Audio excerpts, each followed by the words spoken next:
Salam alaikum wa rahmatullah, bienvenue à vous tous et vous toutes sur cette petite vidéo qui résume très bien ce que je dis depuis des années quand je dis à tout le monde d'arrêter de s'insulter, d'arrêter d'insulter surtout euh, les Marocains. Parce que c'est hyper simple. Quand un Marocain ose dire la vérité et critiquer des décisions de haute trahison envers le peuple marocain, il est condamné. On en a vu d'autres affaires. À chaque fois, on nous inventait. On ne rentre pas dans les affaires intérieures des autres pays. Mais ce qui m'intéresse là-dedans, c'est la prise en otage du peuple marocain, qui ne peut même pas exprimer le fond de sa pensée, même si, quitte à aller en enfer, car il risque de vivre l'enfer sur terre. Et c'est ce qui s'est passé avec un certain Bokyo. L'information est sortie un peu partout. Arab 48, DW, qui est l'agence de presse officielle allemande, donc qui est complètement neutre. C'est ni les Algériens, ni les Marocains, ni les Marocains opposants qui en parlent. C'est DW.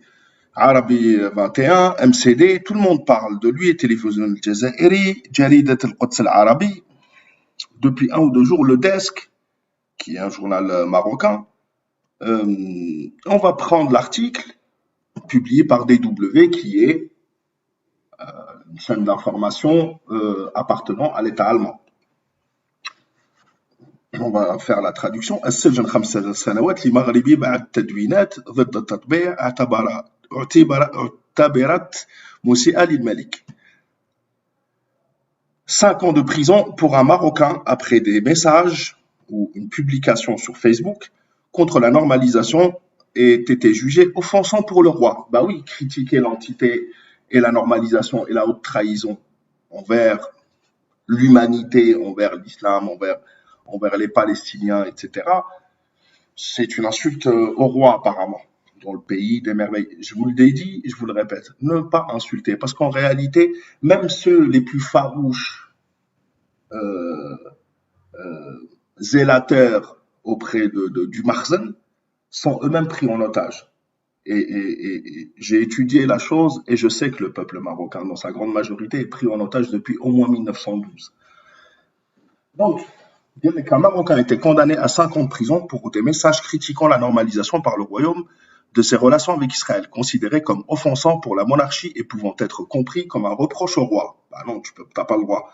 Selon son avocat qui a écrit la phrase comme dure et incompréhensible. Bien sûr, c'est la traduction Google, donc on comprend à peu près. Un tribunal marocain a condamné un blogueur à 5 ans de prison pour des publications sur Facebook critiquant la normalisation des relations avec Israël, jugée offensante pour la monarchie, selon son avocat. L'avocat Hassan al-Sunni a déclaré à l'AFP que son client, Saïd Bouriouz, donc il s'appelle Saïd Bouriouz, 48 ans, a été condamné à 5 ans de prison en raison de messages dénonçant la normalisation avec l'entité, donc avec ce qu'ils appellent Israël, ce qui peut être compris comme un reproche au roi Mohamed VI. Les faits de l'affaire remontent à décembre 2020, c'est-à-dire au moment de la normalisation de la haute trahison envers le peuple marocain, vous le voyez vous-même. Et si jamais quelqu'un ose parler, c'est la prison, c'est la bouteille, c'est...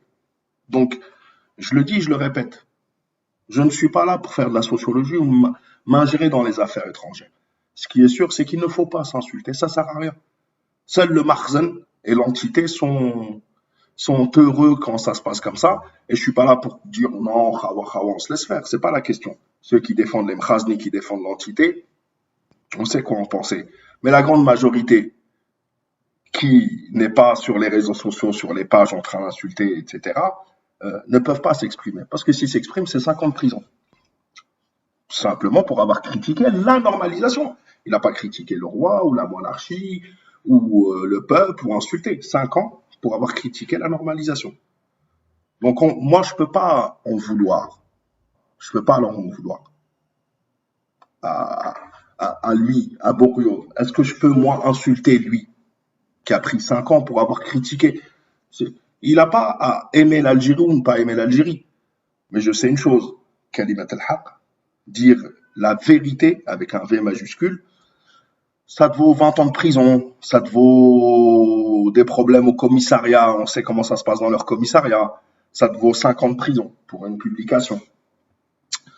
48 ans a été condamné à 5 ans de prison en raison de message à 1, ce qui peut être compris comme un reproche au roi Mohamed VI. Les faits de l'affaire remontent à décembre 2020, lorsque Bouriouf, qui réside au Qatar, a publié des messages rejetant l'accord qui exigeait à l'époque que le Maroc reprenne ses relations avec Israël et que les États-Unis reconnaissent la souveraineté du Sahara occidental, selon son avocat.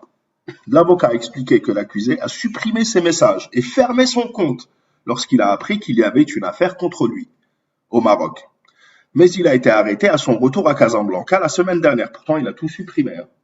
Et ben, dis donc, il a été inculpé d'une loi qui punit quiconque offense la religion islamique. Pourtant, la normalisation est une insulte à la religion islamique. Il devrait condamner le roi Mohamed VI. Je dis ça, je dis rien. Ou la monarchie, ou incite à l'intégrité territoriale. Ou à une atteinte à l'intégrité territoriale, je pense, la traduction, c'est ça. D'une peine d'emprisonnement de 2 à 5 ans. Il a pris le maximum si l'infraction était publique. Il a pris 5 ans, lui. Il a été condamné lundi par le tribunal de première instance de Casablanca. L'avocat a qualifié le verdict de dur et incompréhensible, expliquant que son client a assuré au tribunal qu'il entendait dénoncer la normalisation et ne pas offenser. Bah ouais, ne pas offenser le roi. Bah ouais, en fait. Mais bon, apparemment, non. Critiquer la normalisation avec l'entité, critiquer l'entité, c'est offenser le roi. Chacun le comprend comme il veut. Je suis pas là pour te convaincre que c'est bien ou c'est mal. Toi, ta conscience, quand tu dors le soir, et le jour où on sera tous dans ce petit trou, dans le sol. Ce jour-là, chacun rendra ses comptes. T'as pas besoin de me dire, d'essayer d'argumenter est-ce que c'est bien ou mal. Chacun fait ce qu'il veut. Il a indiqué qu'il avait fait appel. Voilà le héros, parce que je le dis, hein, voilà ce qu'il en coûte. Saïd Bouriouf, qui a juste dénoncé la normalisation. Force à lui et à sa famille. Force à ceux qui ne peuvent s'exprimer par crainte de 5 ans de prison. Mais bon, je pense que si tout le peuple parle d'une même voix, ils ne pourront pas mettre 35 millions de Marocains en prison. Mais depuis 1912, ils ont lavé le cerveau de beaucoup de gens. Tout le monde n'est pas tombé dans le panneau, mais beaucoup ont trahi leurs propres ancêtres en soutenant cette monarchie créée par la France. Des militants de gauche et islamistes manifestent régulièrement contre la normalisation d'Israël ou la cause palestinienne bénéficie de sympathie malgré la baisse des participations à ces manifestations. De leur côté, les autorités marocaines cherchent à équilibrer leurs relations, blablabla. La relation entre le Maroc et à renforcer la reconnaissance et blablabla et blablabla. Ce qui ne nous intéresse pas, ce qui nous intéresse, c'est autre chose. El Mohim, la patrie ou la mort de Macron, il fallait quand même que je rende hommage à Saïd Bouriouf, qui est le symbole d'un peuple qu'on bâillonne, qu'on opprime. Après, je suis pas là pour vous dire c'est bien, c'est mal. Faites ce que vous voulez. Je le dis, je le répète. Je ne tolère aucune insulte envers les peuples sur ma chaîne. Chacun fait ce qu'il veut. Moi, ma chaîne, demain, quand je serai sous terre, je serai responsable de ce qui se passe et de ce que j'ai fait et ce que j'ai dit. Et chacun, après, en fait ce qu'il veut. À bas l'impérialisme et la soumission à l'entité, la patrie ou la mort nous vaincront. Merci beaucoup d'avoir suivi cette petite vidéo. Et, PS, je n'oblige personne à penser comme moi. Chacun fait ce qu'il veut. Ça sert à rien d'essayer de me convaincre ou je sais pas quoi. Je dis ce que je pense, je parle politique, humanité, et chacun après fait ce qu'il veut. Salam alaikum wa rahmatullah, à la prochaine chaîne.